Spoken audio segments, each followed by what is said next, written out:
whether it will be in past or it will be in present or it will be in future, right? So in the time we understand about this thing. In time we understand about this thing.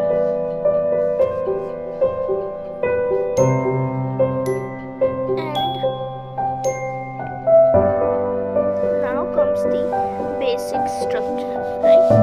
What actually is the basic structure? So if we talk about the basic structure of the English language also, or we can say whenever all the sentences is formed with the help of subject, verb and the object.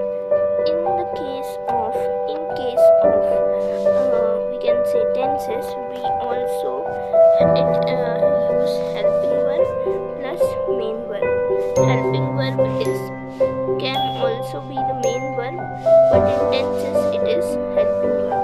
It is quite confusing questions are coming in which helping verb is used as a main verb and we consider it as a helping verb. But we should understand not all helping verb is means we can't say that helping verb is not a main verb. It can be main verb. This we have to understand. And then comes we just look on the basic structure. First thing that we show here is the subject, right? First thing that we can see here is subject. So there are basically two categories of subject.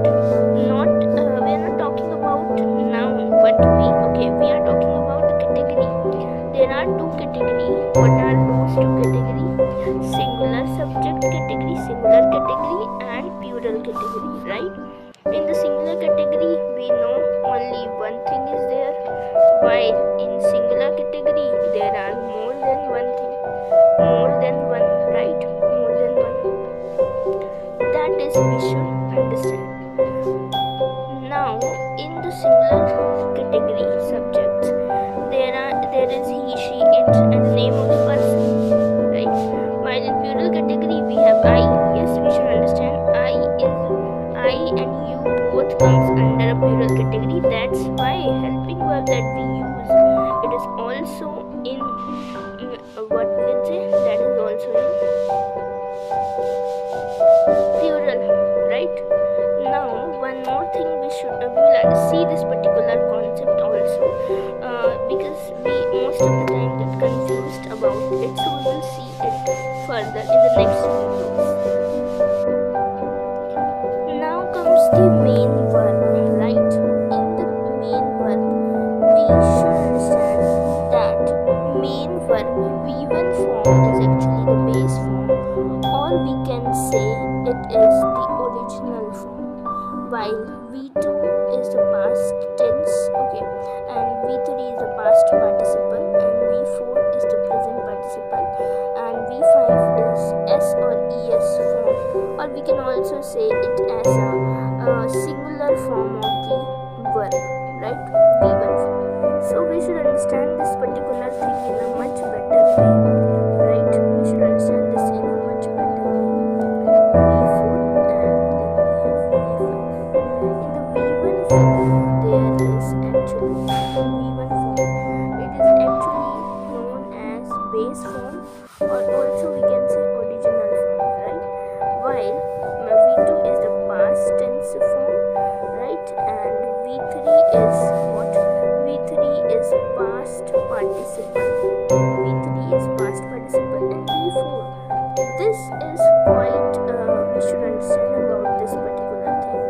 V4 also we can say as V1 plus ing, right? V1 plus ing, or also we can say this, right?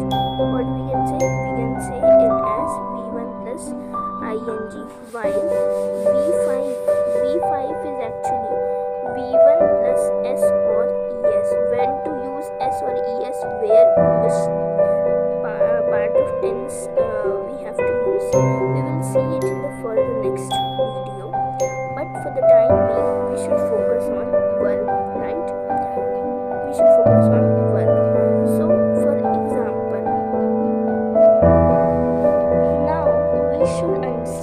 this particular thing with one example. Like V1 form is what? V1 form is right. Okay, right is the base form. This is one example. While wrote is the past form, means we use it in the past tense. We'll see it in further also. V3 is past participle, right? And V4 is CING is being used, and here S is used.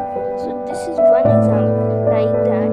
There is, there are many examples. We should understand it in a, we should have understanding of few of the words, commonly used words in which are coming in the questions commonly, right? Otherwise we will also see the questions, so we'll understand that how the questions are there.